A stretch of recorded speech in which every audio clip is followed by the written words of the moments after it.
Welcome, everybody. Thank you for joining us today on our conversation on Farm to Table, the state of American agriculture. My name is Judy. I am the Circle Membership Director for the Policy Circle. It's my role to support Circle leaders as they bring these conversations to the local level. So kudos and thank you to all my Circle leaders out there participating today for your service to this mission.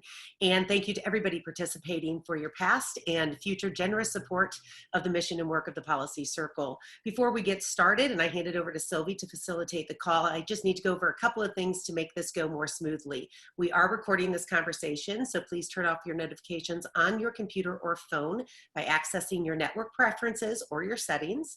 If you would like to participate in Q&A, you will have to use the raise hand feature at the bottom of your viewing screen because you are all currently muted. If you raise your hand, I will call you by name and unmute you, and then you can ask your question. If you called in by phone, you can hit *9 to activate the raised hand feature. You may also submit a question in the Q&A box, and please feel free to use the chat function so you can be chatting what you're thinking and what you're feeling with panelists, with us, and everything. So now I would like to turn it over to our CEO and co-founder, Sylvie Legere. Sylvie. Thank you. Thank you, Judy, and welcome everyone. As Judy said, I'm the president and co-founder of the Policy Circle. So welcome everyone to our latest Move the Needle event, and I'm thrilled to feature a conversation with Senator Joni Ernst. Welcome, Senator. Thank you so much for joining us today. Thank you, Sylvie. Great to be with you. Thank you. So the Policy Circle, we are now 328 circles in 40 states and 4 countries. And, in this worldwide pandemic, everyone realizes the extent to which government decisions are impacting our daily lives. So our mission is it's really important more than ever to speak up, but also to really be informed and inspired to engage and lead in our communities. So our mission here, our goal is to really go beyond the headlines and tackle topics that are hot and that we are starting to really hear about in the news. I invited today Senator Joni Ernst and to discuss one of the critical infrastructure that impacts our livelihood, literally, and that is really the food supply chain. So thank you so much. And I'll give an introduction to Senator Joni Ernst because I want to highlight all of your accomplishment and years of service. You're native of Red Oak, Iowa, and has dedicated your life to your state and country. You served in the military for over 23 years and now in the United States Senate. In November 14, Senator Ernst was elected as the first woman to serve in federal elected office from the state of Iowa. We were just discussing that it was Iowa and Mississippi that were the outliers, and now you made it. You also became the first female combat veteran elected to serve in the United States Senate. And Senator Ernst serves on 5 Senate committees: the Armed Services, Agriculture, Nutrition and Forestry, Environment and Public Works, and Judiciary, and Small Business and Entrepreneurship. And we were just discussing how you feel like those committees, although it's a lot, are really great and help you really represent effectively the people of Iowa. So welcome, and it's really an honor to have you. Thank you for joining us on this call. I just want to let everyone know the way it's going to work. I have a few questions for the senator, and then we will turn it over back to Judy to ask some questions that some of you have submitted online already at registration, and also questions, if we have time, that are being submitted in the chat. So as I said in my introduction, I invited you to really discuss the vulnerability perhaps of the food supply chain to our country and to agriculture in general. And I think a good place to start might be for you to explain what framework we should use to think about agriculture and the food supply chain. There's a lot of activities. It doesn't just go from the field to the grocery store, there's a lot that happens in between, and there's a lot of suppliers that also are part of that food supply chain that sometimes we forget are really high tech. And it's a high tech industry. I've been listening to a podcast. So explain to us how we should think about agriculture. Absolutely. And do you think about agriculture, Sylvie, in the most basic of ways? Think about every meal that you take, every bite that you take, that sustenance for your body, it comes from somewhere. And it was amazing to me very early on in the global pandemic of COVID-19.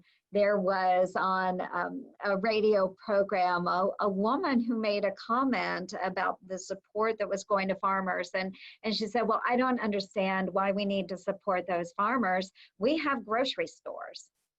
And not understanding that the food that fills our grocery stores comes from our farmers. So whether they are tomato farmers in California, whether they are hog growers or poultry growers in Iowa, or whether they are melon farmers maybe in the eastern part of the United States, all of that food comes from a farmer. And there is a lot involved with farming. Everything has a starting point and that end point, as you said, Sylvie, from farm to fork. And so our farmers, regardless of what commodity or product they are growing, it will all start generally, if it's a vegetable or a crop, it starts with that seed dealer. And that seed dealer will sell those seeds. Those seeds go into the ground, they are cultivated and they are grown and then eventually harvested. And then there's another point, then when it leaves the farm, it goes to a processing facility. So if you're raising hogs, it will go to a meat processing plant, which we have many of those in Iowa. And it will be taken from that live animal, then butchered down into a way where it's then packaged and sent to our grocers or distributors. If it is a harvestable product like whether it's our field corn in Iowa or maybe a tomato in California, it goes to a food processor where it's canned and then sent on to those grocery stores. So a number of different steps all along the way, and agriculture employs everyone from that farmer to those truck drivers, to those working in the processing facilities, all the way to those grocers that you will see even in the most metro areas and the rural areas for food distribution. Very important. And as you mentioned, it's highly technical as well, with a lot of our farming being done by GPS, global positioning, and precision agriculture. So a lot involved there. It is not as easy as just dropping that seed into the ground and it ends up on your grocery store shelf. There's a lot there. Right. There's feed involved. There's also all the equipment and the equipment producers. And I think with farming, you were mentioning that 99% of businesses in Iowa are small businesses. There's a lot of small businesses that participate in that food chain, as well as larger producers. But there's also a lag time. There's a lag time just even for pork and for crops. For pork, I read it or heard it was 150 days. So the lag time and the breakdown of the supply chain may not be felt immediately, but down the road in 6 months. And with today's technology, it's really just in time production and demand. And you don't just hold the hogs and just have a place to hold them and until demand comes back up. So there's also, the exports component, and then there's also ethanol, right? If you could talk a little bit about, there's also a portion of the agricultural production that goes into fuel, and that gets also impacted. Can you talk a little bit about that? You bet, of course. So, of course, trade is also a great way for us to engage globally. And so much of what we produce and I'll use Iowa for example, but out of the grain that is grown in Iowa, predominantly soybeans or corn, those commodities then can be sold to other countries. And what they will use that for is most of the time it's for feedstock to feed livestock. There are a number of countries where it's not suitable to grow those types of grains, or they just simply don't have the room or the type of mass production capabilities that we do in the wide open spaces of Iowa or in Nebraska or Kansas. So we grow that grain, we harvest it, and then it is sold to other nations as well. And we've seen a lot of the trade discussions with China. We've seen those trade discussions with the USMCA negotiations, and all of that is very, very important. So we know that our farmers are growing a product. A lot of that will be used locally, but then a good portion of that will go to support other nations and their food needs as well. When it comes to ethanol, the corn that we grow in Iowa, about 40% of that grain will go into producing ethanol, which can be used as a fuel source for our vehicles. And most of the gasoline that you purchase nowadays will have a blend of about 10% ethanol. And that is so we can reduce emissions coming from our vehicles. It is a cleaner burning source of fuel for our vehicles. And so we do take a lot of our crop, we convert it into ethanol, or soybeans can be converted into other types of biofuels like biodiesel. And again, it just creates a much smaller carbon footprint than traditional petroleum sources for energy. So we do focus on being very clean in the environment, and ethanol is a great product that we're able to make out of a renewable source of grain. So right now, of course, the way the pandemic has impacted, most of our plants in Iowa are either shut down or running at a very, very slim production capability. So it's been very impactful across the board, but farmers really do feed and fuel the world, and we're very proud of that. So at this moment, what is happening? You touch on that, on what is happening. There's more demand for local products. There's also, we're seeing like risk of contamination in food processing facilities. Walk us through what you are seeing and what you are watching as part of the Agriculture, Nutrition, and Forestry Committee. What are the key indicators that we want to be aware of to maintain food security in this country? And food security is very, very important, which is why when we experienced a number of plant closures, meat packing facilities closing here in the state of Iowa, the CDC, OSHA, USDA, they were all involved in those plant operations, making sure that the workers were safe, making sure that plants were sanitized, and making sure that then CDC recommendations, OSHA recommendations were put into place at those facilities to get them open again.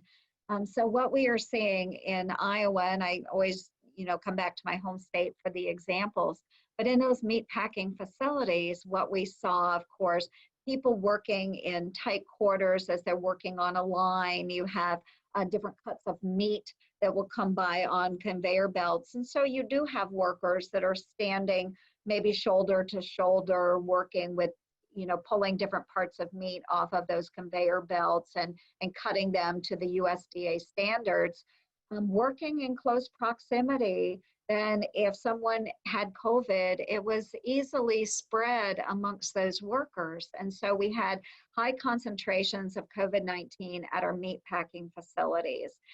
So those plants were shut down, an abundance of caution put there. But it is important to know that COVID-19, it won't be transmitted through those food sources. It is transmitted human to human, but simply, and they always wear gloves. They do have gloves. They do have masks and face shields when they're handling the meat. So it's not being transmitted to your meat. You're not going to get COVID-19 from eating a nice juicy steak or a cut of poultry. That's not going to happen. But it is the workers and the worker safety that we're very concerned about. So making sure that the guidelines were implemented was very, very important. But those other ramifications that you mentioned, Sylvie, where it's not just food on demand, there's often this lag time from getting a cut of meat to your table.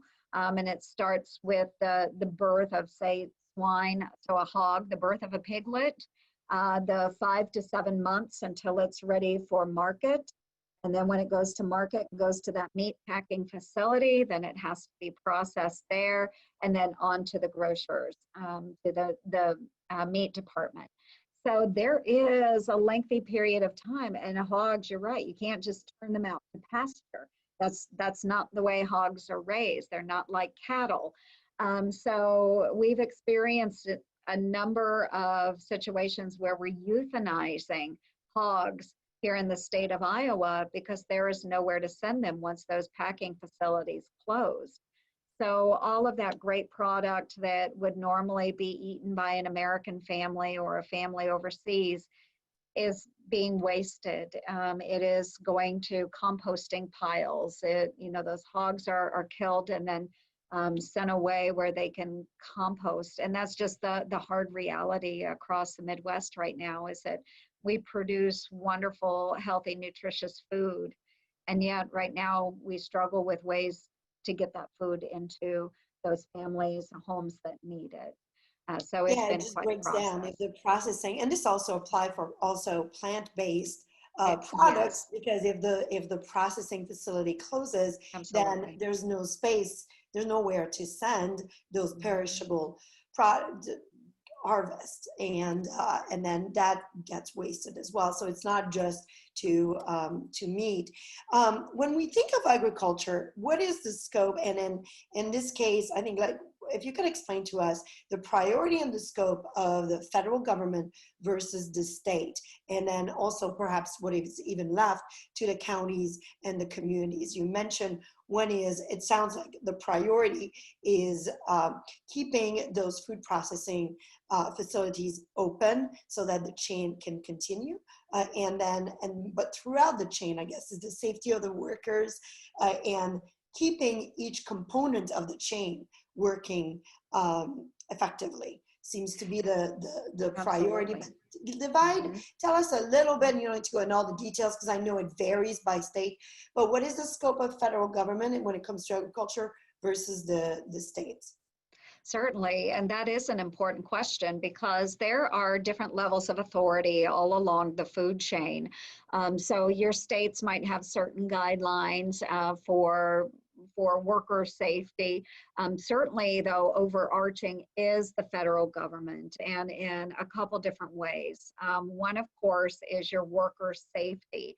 So OSHA would oversee those workers that are working through the process. Again, your state, your local government may have additional regulation, but certainly the federal guidelines exist to protect those workers. Secondly, then you actually have a component that is food safety, which is why we actually have USDA, United States Department of Agriculture, meat inspectors that are on location at these meat packing facilities. They are making sure that whatever is coming out of that plant is safe for consumption across the United States. So the federal government does have a role in ensuring that when a consumer goes to the grocery store and is purchasing a cut of meat, or they're purchasing a can of tomatoes, that they know those products are safe for them to eat and won't harm their families. That's why if there is something that goes wrong in that process, then there are those recalls that you might hear about. And that is important because we want to make sure that people aren't getting ill if they are consuming those products. So there's a number of levels of security built into that food supply chain. And bottom line too, we want to ensure that we continue to provide food for our families. With the interruptions that we've seen, there have been some hardships. The limit, maybe some that live in the metro areas have gone to their Kroger's or to their Hy-Vee or Winn-Dixie, whatever it might be, and they're limited now on how much meat they can purchase.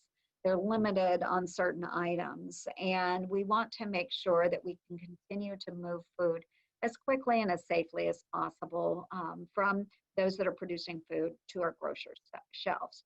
So there is a number of different layers built in, but bottom line, we want to make sure, one, that workers are safe and that the food you are consuming is also safe for you and your family. So the workers' safety is OSHA, and then the agricultural, the USDA is the main one, and then the FDA also, I think, has Exactly. On food certification or different certification, food security. Right.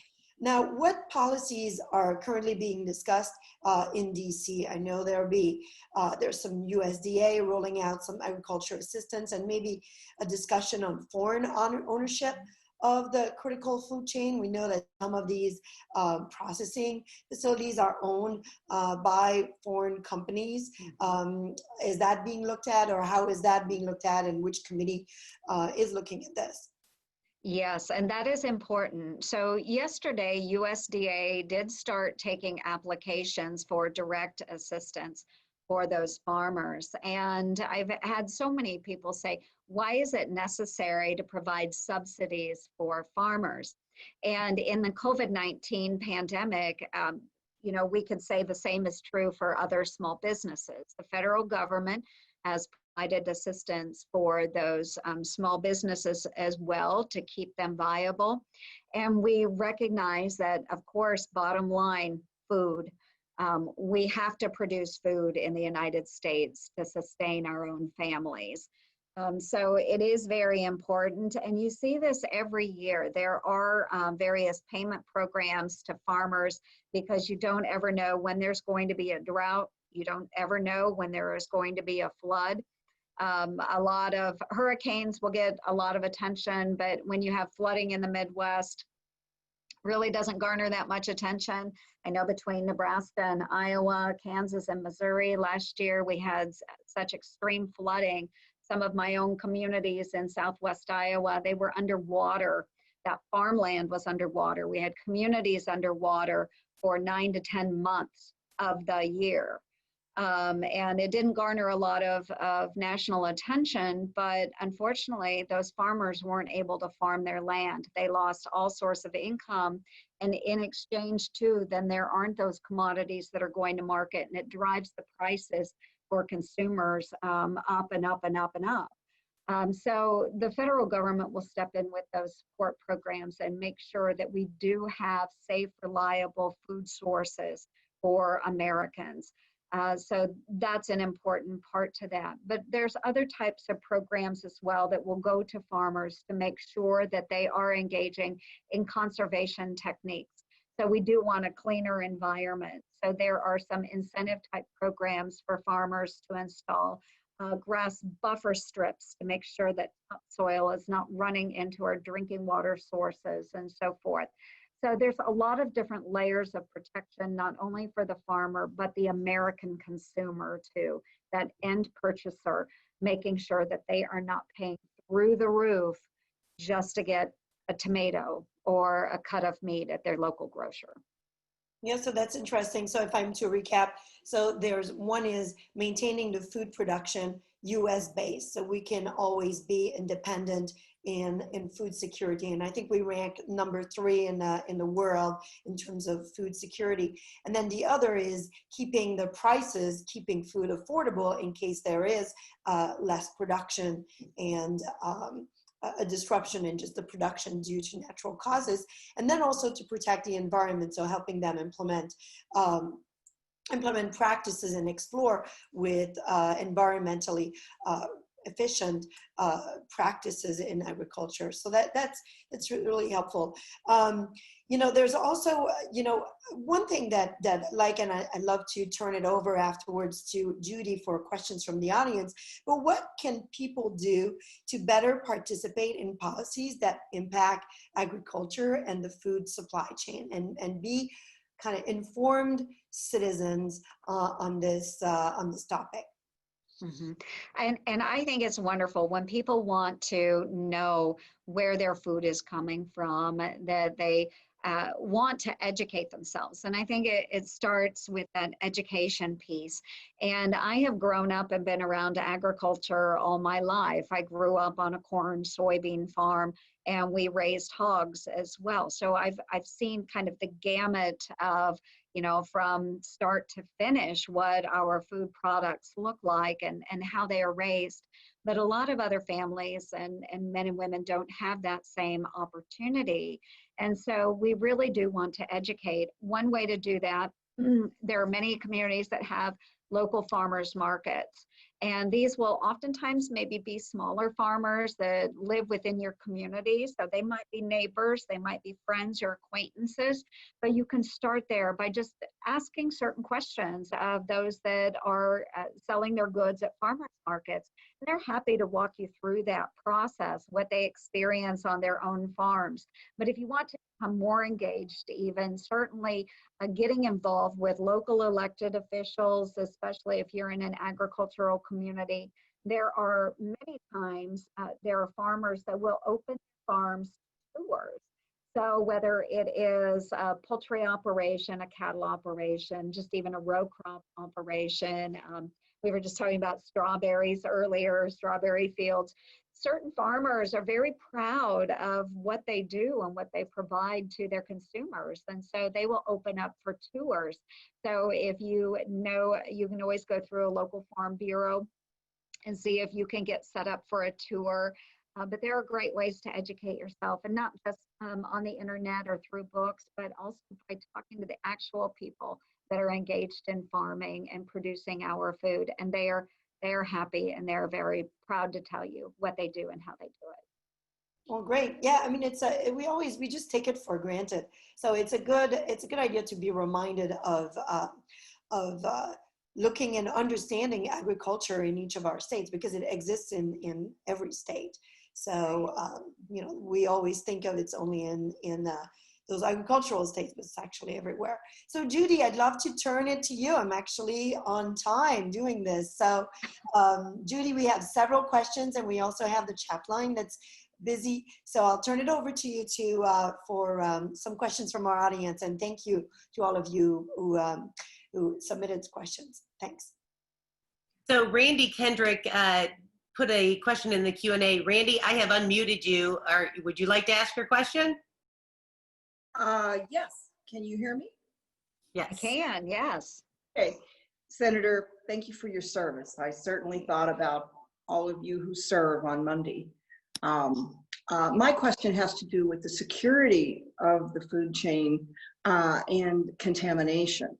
And I can't vouch for this, but my nephew works in logistics and international shipping.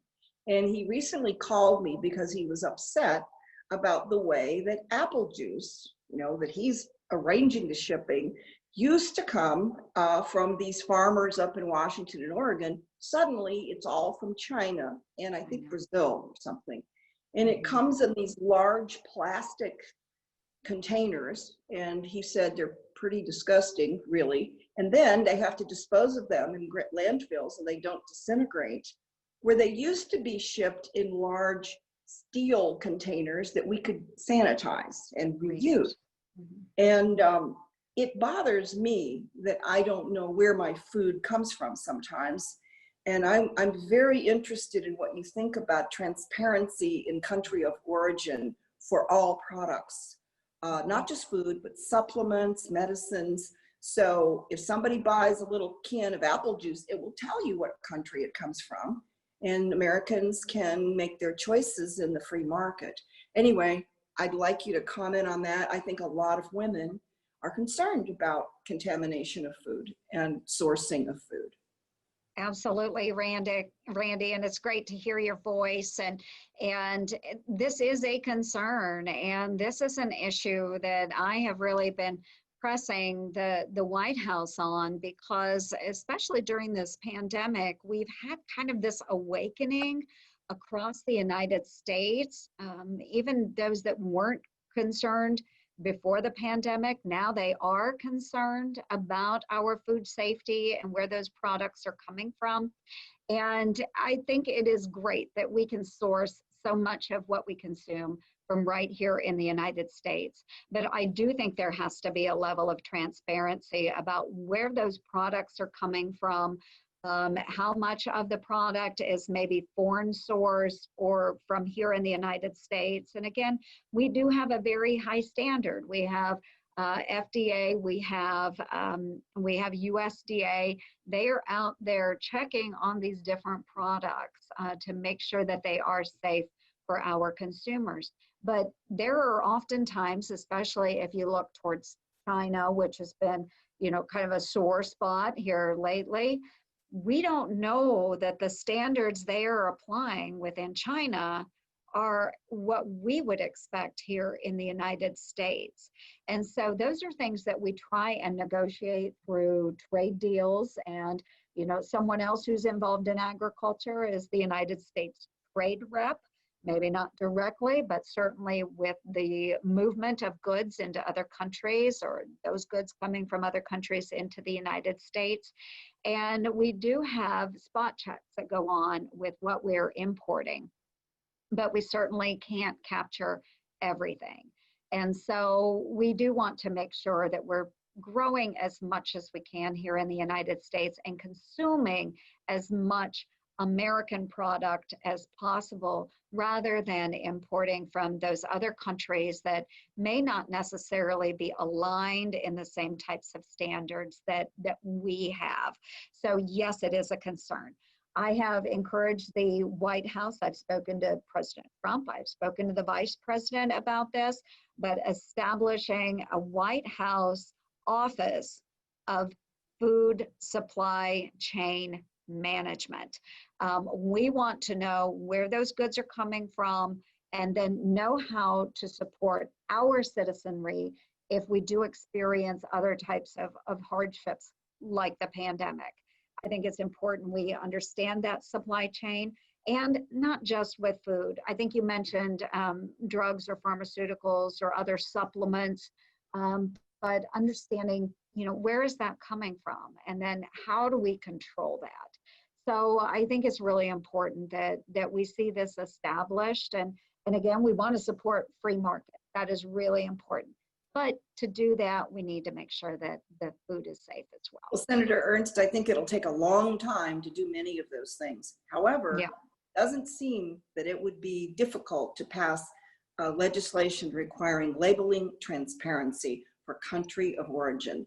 I happened to be talking to a friend who mentioned this to Senator Tillis's legislative aide, and they told me they were very interested in writing something up. I really think that liberals and conservatives would find, letting the American people know with every product. I'm not just burdening the food industry, but every product.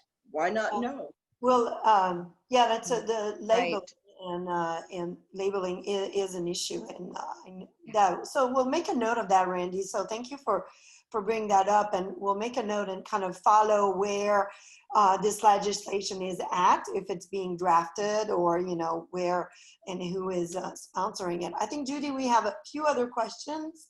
We do. So from Jane Bro, her company manufactures PPEs, which of course we know can support the healthcare professionals, but it can also, their product can also protect workers in the food supply chain. So their challenge is connecting with the people in the food industry who may be looking for such equipment. Where would they start?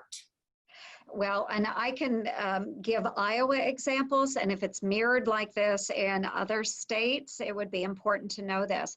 So through PPE, especially when the pandemic first started, all of that was tracked through our state government and through every county's management emergency management coordinator. And so whenever there were requests from local organizations that maybe needed that PPE, they could go to their local emergency management coordinator and say, listen, I need a lot of 1,000 face masks, or a gross of boxes of latex gloves, whatever it might be. Those emergency management coordinators would track all of that and push it up to the state level. So I would start with those local emergency management coordinators or someone with your state public health department, and let them know, listen, I manufacture PPE. I would love to be considered for those groups that are purchasing PPE. And so get tied in that way. That is certainly a great way to provide your information to those different groups that are maybe struggling to get the PPE they need. They may not know that they can go directly to you, but certainly once they share your information with those groups would be able to turn to you and get those supplies probably in a much timelier manner. So that's the way we've done it here in Iowa. It seems to have worked pretty well. And I think probably the other states emulate that as well.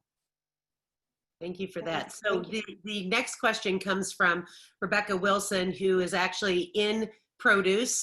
She works with Tom Lang Produce. She was the strawberry stories of plowing over strawberry fields. So what are some of the solutions to the challenges of the H-2A visa worker program during the COVID crisis?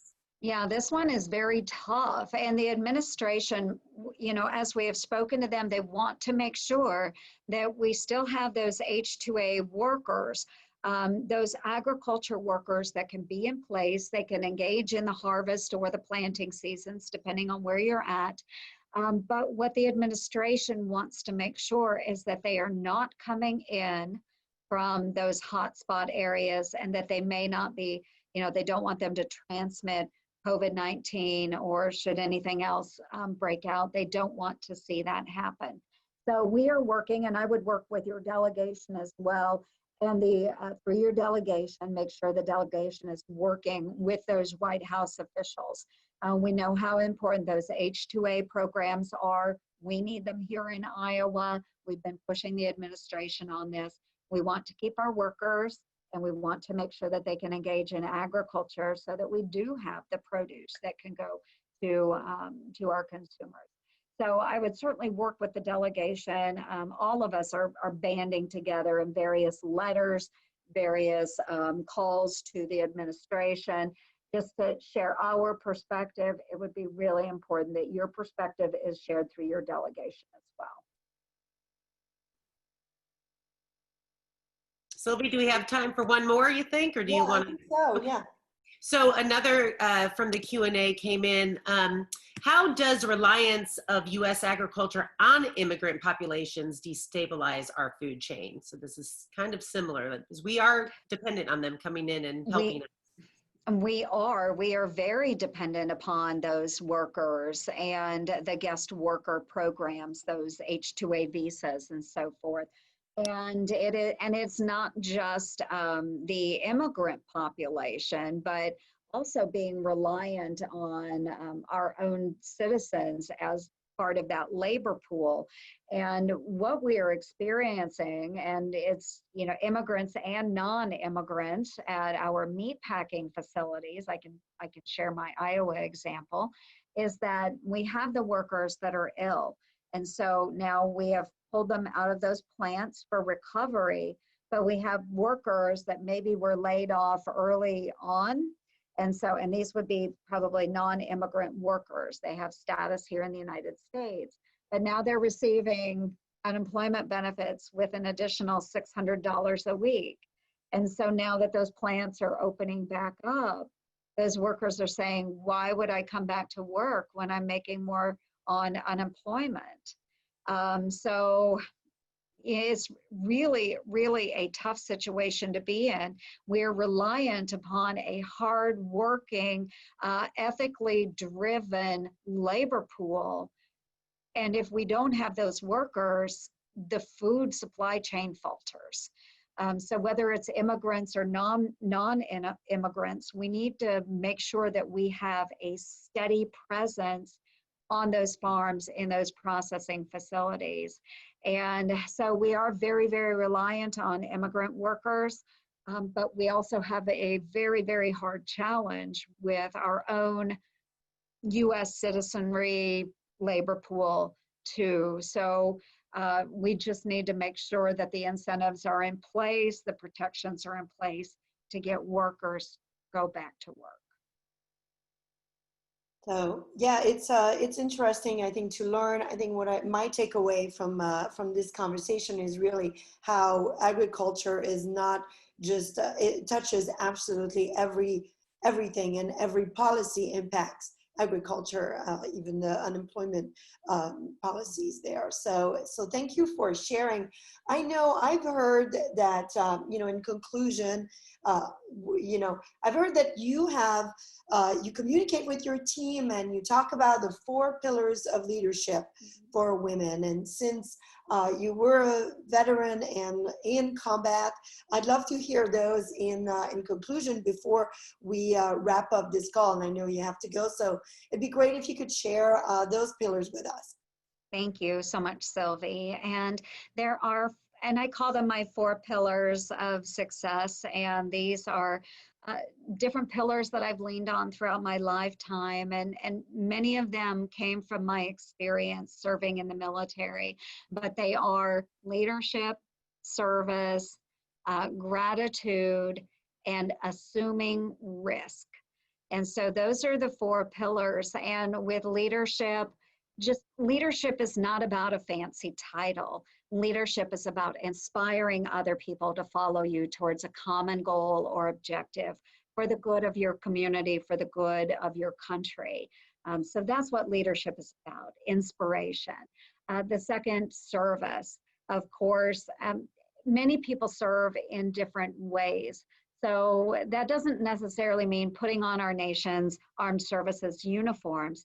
Everyone serves in their own capacity, whether it is reading to a child at your local library, whether it's donating blood, serving as a Sunday school teacher. There are so many ways that you can give back to your community. And those simple things really mean so much to others. And it's just about providing service, doing it where you can. Gratitude is probably the most important to me because I am very blessed. I think all of us are very blessed to have been born in such a tremendous country as the United States of America. I was blessed to have a great family that has supported me all along the way with my many endeavors. And I always like to express my gratitude to them for helping me get where I am today. I think it's important that we recognize people and thank them for the great support systems that they give us. And then finally, prudent risk. We will never move ahead in our individual lives, careers, what have you, if we don't assume risk. And there is risk associated with everything. We must determine what is the right move for us, what's prudent for us to take on, what is not prudent for us to do. But you don't move ahead unless you take that step. And so understanding, you know what, I'm going to put my neck out there. I'm going to run for elected office. I know people are going to be critical of me. They'll be critical of my family, critical of my policies, but it's a risk I'm willing to assume because I think I can make a difference. Things like that.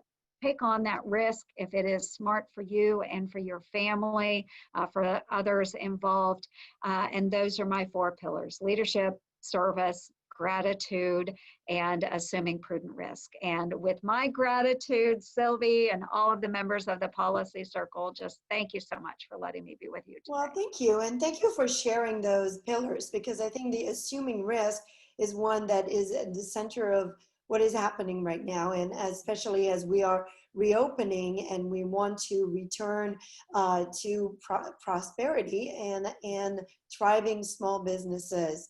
So, right now, before we all sign up, we'd like to put up a quick survey. Thanks, Judy, for putting this up. And as you heard, you know, policy and our voices are as citizens are really more important than ever. So we really encourage you to share your views with your local representatives at all levels of governments, from school boards to Congress, expressing your views and offering your help as we actually return our communities to normalcy.